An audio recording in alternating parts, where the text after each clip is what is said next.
Hello, Rob here, and welcome to R&B Reviews. Today I'm going to be doing something that I don't do very often, and that is discuss something in the world of movies, what is going on in there.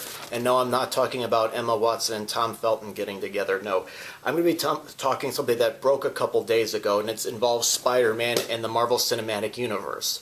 Basically, in case you haven't heard, negotiations, I guess, have kind of broken down between Sony, which was making the Spider-Man movies, and of course Marvel Cinematic Universe. I have a copy of the article from IndieWire here. I'm not going to read everything, but basically the headline is Spider-Man may leave the MCU as Disney and Marvel Studios fail to reach new deal with Sony.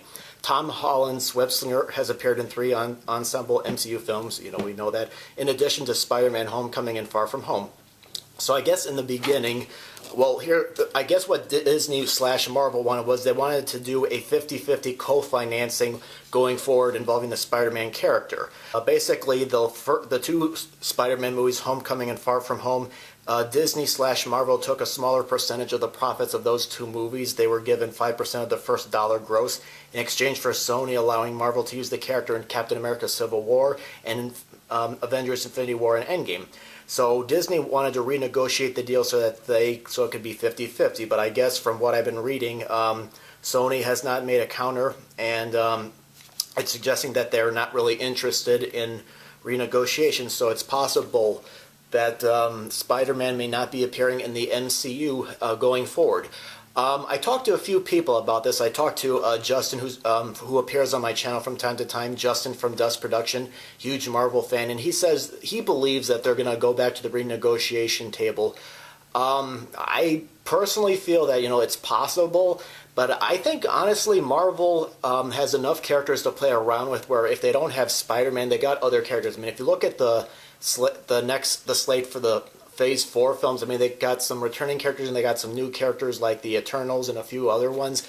And I did hear that Sony was supposed to make 2 more Spider-Man movies with John Watts directing and Tom Holland. So it's possible that they'll make those movies. It's just they can't mention any of the characters from the MCU, so there's probably going to be no appearance from Happy and, references to Iron Man and stuff like that. But on the other hand, I think this might give Tom Holland a chance to try his hands at doing some other movies without being typecasted. Like, for example, he has a movie coming out called The Current War. It's basically an interesting... the trailers look interesting. I don't know if it'll be everybody's cup of tea, but it's about Thomas Edison and George Westinghouse fighting over electrical systems to see which one will take off. And... it'd be nice to see Tom Holland do some other things for a while this gets sorted out, perhaps. And like I said, you got some returning characters like Thor is still around, the Guardians of the Galaxy are still around. So that's pretty much my take on it. I don't think it's anything to worry about. I mean, either they'll go back to try to negotiate, or here's another theory. maybe Sony wants to add Spider-Man to what I call the Venom Universe, or as some people have been calling it, the Spider-Man-less universe, where you got the Venom movie and they're now going to be making a Carnage movie, a sequel to Venom.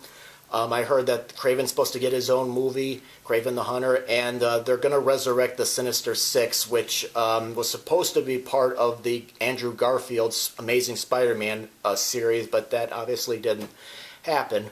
So, I mean, there's some possibilities there, but I think, it's sad if Spider-Man doesn't stick around for the Marvel Cinematic Universe, but on the other hand, Marvel's got plenty of characters to play around with. I'm sure they can replace Spider-Man with someone else, and, Spider-Man, they'll make the next couple movies that Tom Holland might be signed for. I'm not sure if he is signed for these 2 movies or not, but, it's sad, but it is what it is. That's business for you, so...